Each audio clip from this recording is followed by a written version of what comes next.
Hi guys, my name is Hannah and I'm one of the coaches here at Set Free. Today I wanted to talk a little bit about anxiety.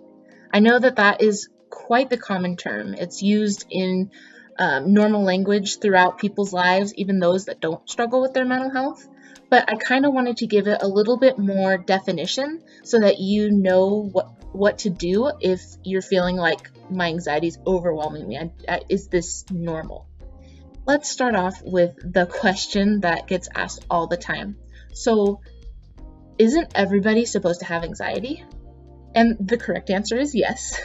You know, that pit at the bottom of your stomach that, let's say, you're walking across the street and you see a car coming that's going to hit you.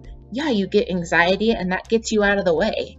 So, anxiety is there to kind of like fight or flight, to like help you move and help you stay safe. And that's completely normal. Every human being has it. If they don't, I don't think they're human. If you are human, you have emotions and you have felt anxiety at least once in your life.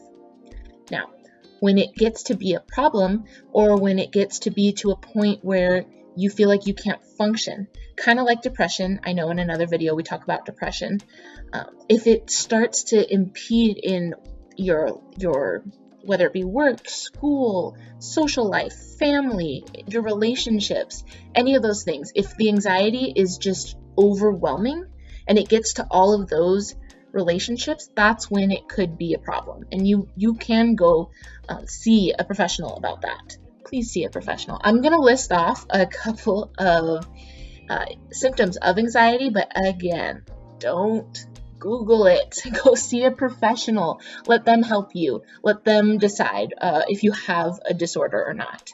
But some of the common anxious symptoms are thoughts that just won't go away. Kind of like the repeating thoughts over and over and over again. They're called ruminating thoughts.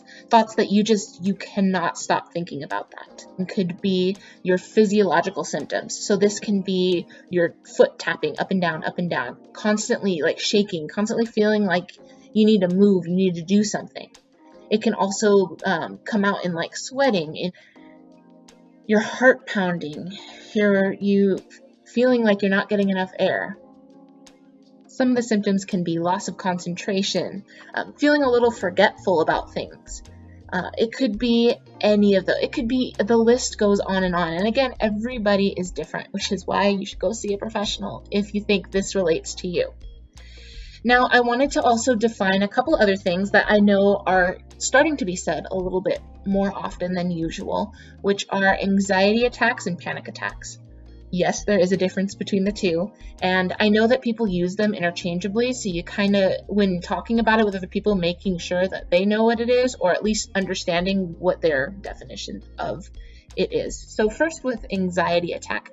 So it was like all those symptoms I had said before, but they onset all at once. And it may be short, it may be 5 to 10 minutes long, but it just feels like you're getting attacked by your anxiety. That's an anxiety attack, and it may be prolonged, it may be short, it may continue, it may not. Again, everybody's different. Now, a panic attack is an anxiety attack, but way more extreme. So it can also be the heart. It's all physiological too. It's the heart rate going up, it's the sweating, the shaking, the difficulty breathing. It literally feels like you're going to die or you're having a heart attack. And now I know those of you who have never experienced that before might think that is a whole bunch of nonsense. And yes, it does sound really like out of the park. Like a person who has no physical problems feels like there's physical problems. That can't be real. It is real. And often a lot of people who feel and are going through a panic attack end up in the ER, which is good to kind of check them out. And the doctors, say you're healthy, you're fine. So it does happen, trust me. And it does feel like you're going to die. It feels like you're and it's a negative, it's got this like negative snowball thing, because you're panicking and then you're feeling terrible and then you're panicking about feeling terrible. So you feel worse. And then just, it goes over and over and over again in a big spinning ball. And it ranges on how long it is from person to person, but I know that some people have experienced it and some people haven't, and that's okay. And I wanted to end this video with, okay, well, how do I help my friend or help a family member or help someone who is having a anxiety attack or a panic attack? And what I can say is be there for them. No judgment. Seriously, none. So if they're talking about how they're feeling, believe them. You don't have to react to it, but you just listen and believe them, and ask them what they need. And again, everybody's different. Some people are going to want you to stay and just sit next to them. Other people are going to want you to just talk, just say anything. Some people may want to be left alone. Some people might ask for a drink of water, whatever it is. Usually those who have had panic attacks a couple of times do know what works best for them, and just ask and help them find resources. Again, you don't have to live like this. If your anxiety is just so big and you're feeling like, I don't know what to do with myself, I don't know, is it supposed to feel this way? No. Anxiety is supposed to be there to help you survive.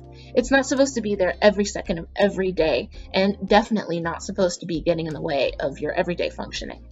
So please, we are going to put some resources at the bottom of this video. Please go find help, find a professional, ask a friend to go with you, do whatever you can, because you don't have to live like this, and it can be different in the future. So see you guys next week.